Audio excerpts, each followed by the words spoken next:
Hi guys, and welcome to another episode of Kabir Considers.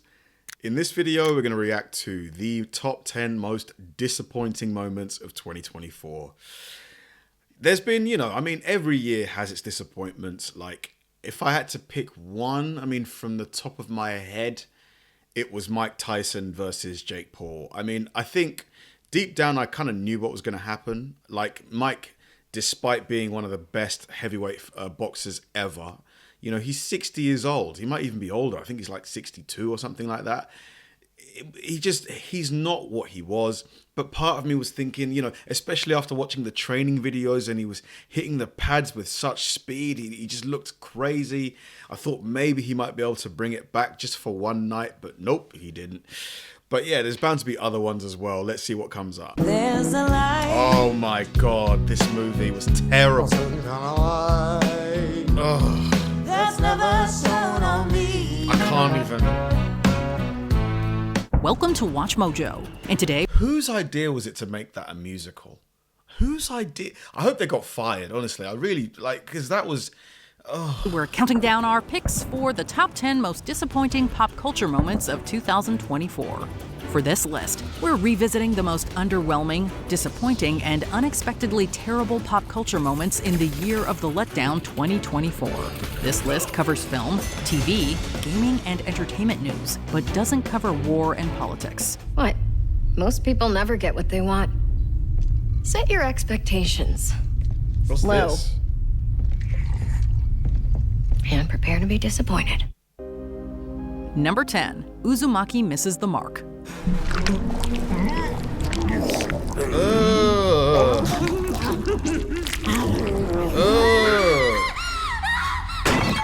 The doubters said it would never work, and, well, they were probably right. 2024 in general was a pretty strong year for anime, but the long-awaited adaptation of horror master Junji Ito's most famous manga just couldn't hit the billing. With only a 4-episode run, the first of those 4 actually turned out pretty well, but it was a rapid decline from that point onwards. Reported problems behind the scenes at Adult Swim hardly helped matters, but viewers generally felt that the pacing was a major issue. The show tries to squeeze too much of the original greatness into far too short of a run, and it and we ended up paying the price. 嫌な音だ。俺の耳の中をかき回しやがる。あの陰鬱な海、邪悪な黒い灯台。 Number 9. Yeah, I never even heard of that, and I watch a little bit of anime, but yeah, that just looked pretty weird. That tongue scene, ugh. Katy Perry's Brother, Have you heard that meme? Back disaster. Sexy, confident, so intelligent. With the likes of Taylor Swift, Sabrina Carpenter, and Beyoncé all hitting new heights in 2024, a Katy Perry comeback might have felt like it made a lot of sense. But boy, oh boy, how badly wrong it went.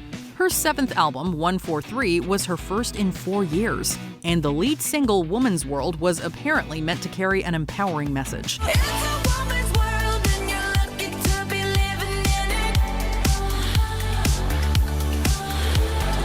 But it was met with near universal criticism. The main headline? Perry had made the song with the producer Dr. Luke, the same Dr. Luke who had previously been accused by Kesha of physical, sexual, and emotional abuse. Why would she do that? Katy Perry's got so much money, she could work with anybody she likes in the industry. Why pick that guy? Accompanying video for Woman's World, Perry channeled the iconic Rosie the Riveter for yet another massive misstep that left fans feeling let down, to say the least. You better celebrate, 'cause baby, we ain't going away. Number 8. Apple's year. Just felt, from what I heard of it, that's the first time I heard that song. It just felt very generic, didn't it? Very, there's nothing kind of cool or fresh about it. Of nothing much. Siri, play that one song Diego sent me. Okay. Oh, how to do that? With Apple Intelligence. Traditionally speaking, if you need a measure of what the cutting edge of technology looks like, you tune into an Apple-organized event. But not so this year. The annual Worldwide Developers Conference in June was taglined as action-packed, but delivered very little, and nothing by way of new hardware. Call from dump him. Answer it? Just shake. Another event on September 9th was... To be fair, that little feature there is pretty cool. You could shake your head and it just ends the call. Widely criticized for just how much of a non-event it ultimately was. For fans and onlookers, the company appears to have gotten very bogged down in Apple intelligence. But at a time when AI is the next big thing, Apple so far isn't offering anything that's particularly exciting. The brief global outrage at the cost of a PS5 Pro was another tech story that left many shaking their heads. PS5 Pro! Wow, 700. Available November 7th for... What is that? $700? That's insane. That's insane. I remember when my dad bought me my first PS1. I believe, if memory serves, it was about £100. It was about £100. This was like 2000? No. Maybe earlier. Maybe 1999 or 98. So I guess a lot of time has passed, but yeah, the price difference. 2025, it'll be all eyes on Apple to up its game again. Number 7, the River Seine. It is official. The 2024 Summer Olympic Games are now underway. The opening ceremony was a spectacle to behold as thousands of athletes traveled down the Seine River and witnessed the lighting of the Olympic torch. Up until the Olympic Games in the summer of 2024, the River Seine was just an unassuming waterway flowing through what many still thought of as the most romantic city in the world. With all eyes on Paris for the planet's greatest sporting spectacle, however, the Seine became an always looming symbol of dirt and pollution. It was at 3:30 this morning this water was tested again. The data showed risky levels of E. coli bacteria. Again. The constant headlines relating to poor water quality and sewage drainage eventually led to some of the open water swimming events being delayed and cancelled. The games didn't start off swimmingly for the Seine either, with organizers opting to stage the opening ceremony along the river rather than inside the Olympic Stadium as usual.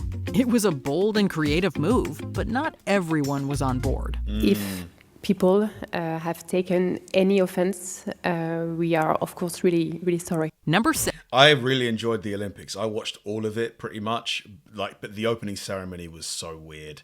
It was so weird. It was very weird. It was so weird. The Acolyte gets axed. Master Endora.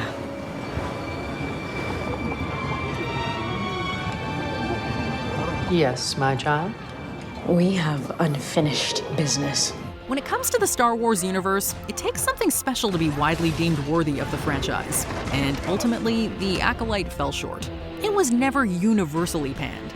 There were elements that fans felt did have promise, and arguably intriguing storylines that hinted at something new. You really think I'm capable of betraying the Order, overpowering a Jedi Master, and murdering her? Oh, when I see her, that's her! She killed the Jedi and ruined my bar!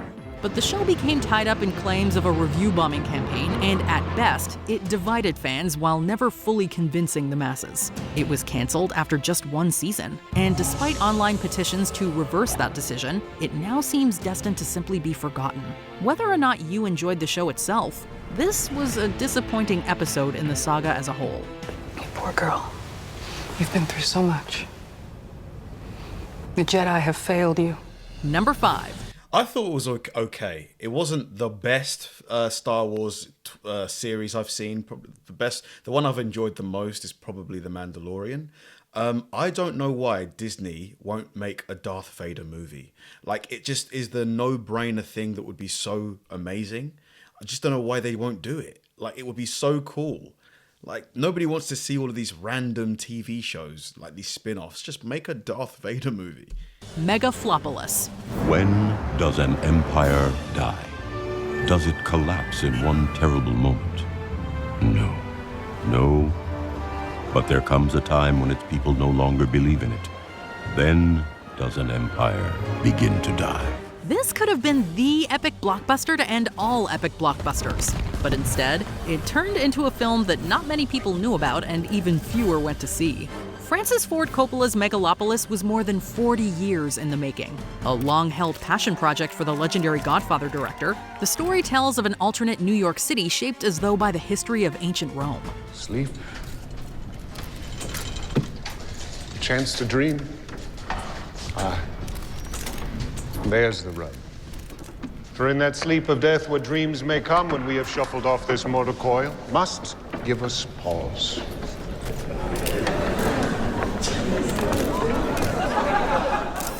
There's action, corruption, an epic vision of the future, and an ensemble cast laden with big names. But it all came together like a rocket that never went bang. After decades of not being able to get the project off the ground, Coppola reportedly self-funded the movie, and by all accounts took a huge loss. Kinder reviews called it inventive, others labeled it incoherent. Was it worth all these years of waiting? Probably, and unfortunately, no. Where stands the Colosseum, so stands Rome. When the Colosseum falls, then Rome falls too. And when Rome falls, the world falls with it. Number 4. It just felt like a mess. Like, I didn't watch that movie, but it just looks messy. Like, there's no clear plot. Maybe if I watched it, like, did any of you guys watch it? What would you score it out of 10? Would you say it's worth a watch? It looks terrible to me. Willy's Chocolate Experience. Ladies and gentlemen, your attention, please. There appears to be a manufacturing error. Nobody eat the flowers. Why not? What's wrong with them? What's the matter with this toadstool? My daughter took one bite and just look at her. There's nothing wrong with the chocolate milk, is there? One movie that certainly was a success, commercially at least, was Wonka.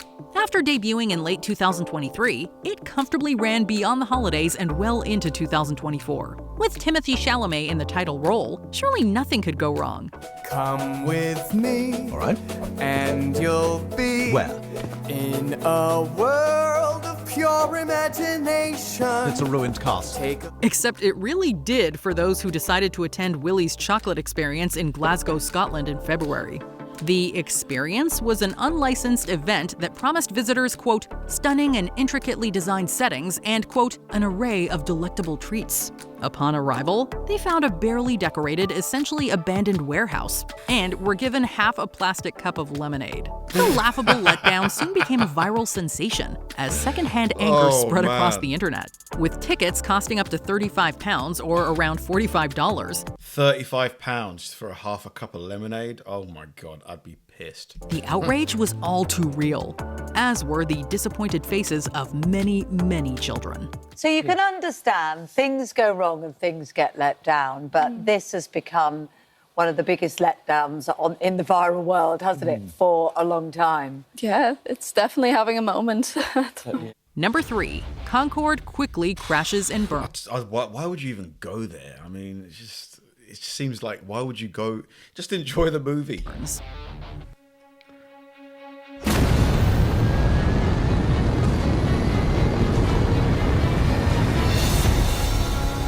Contract site coming up. 15 seconds. There's no doubt that 2024 was a rough year for gamers. From Kill the Justice League to Skull and Bones to the ongoing meltdown at Ubisoft, it was just a mess. Let me take a look at you. A musclehead, a nut job, something that offends my eyes. But easily the standout letdown was Concord for PS5.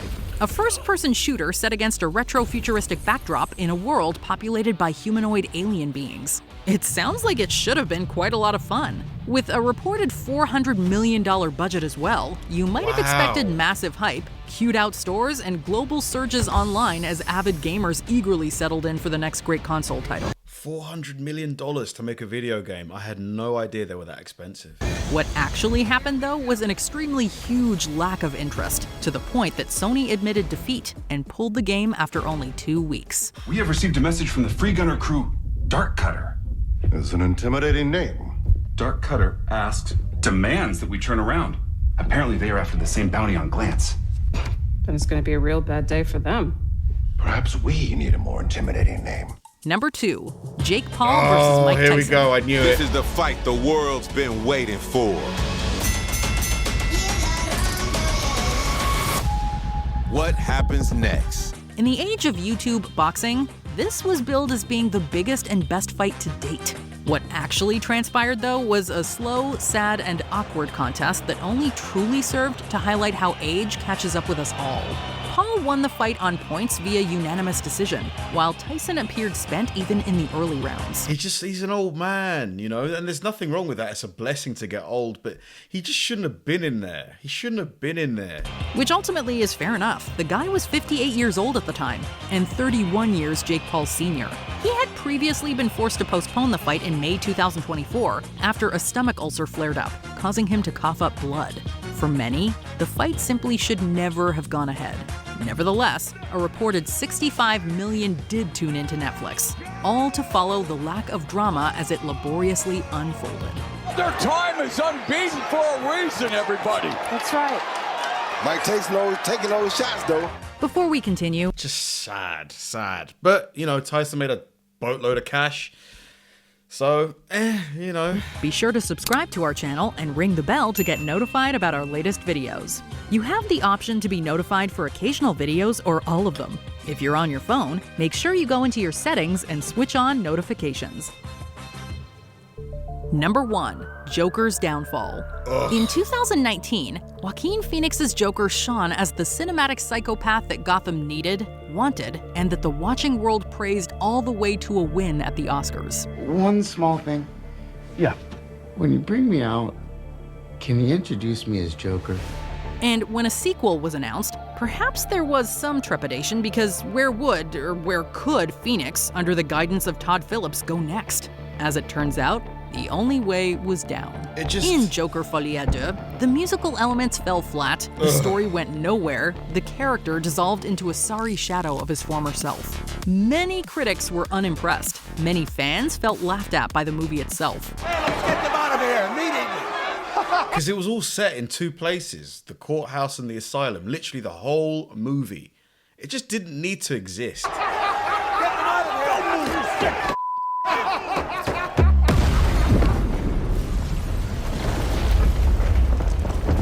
While there is still some debate about the film's overall message, it ultimately gets entered into the Hollywood annals as a prime example of spectacular failure. And I can't deny it. Many times I thought of cutting out, but my heart won't buy it. But if there's nothing shaking come this here July. Which 2024 pop culture moment left you feeling most disappointed of all? Let us know in the comments. And if you... Gosh. Yeah, that Joker movie was just pure Hollywood greed. Like, it clearly, the way the first movie ended, there was just no need for a second one. Unless it was going to involve, you know, Batman, other characters of the DC, you know, universe. What were you going to show? Like, what were you going to show? Like, there was just absolutely no need. And to make it a musical... Why? Like, why? Like, what made them think comic book fans, like, would want to sit down for 2 hours and listen to Lady Gaga? It was bizarre. It was bizarre. Thanks for watching, guys, and I'll see you in the next one.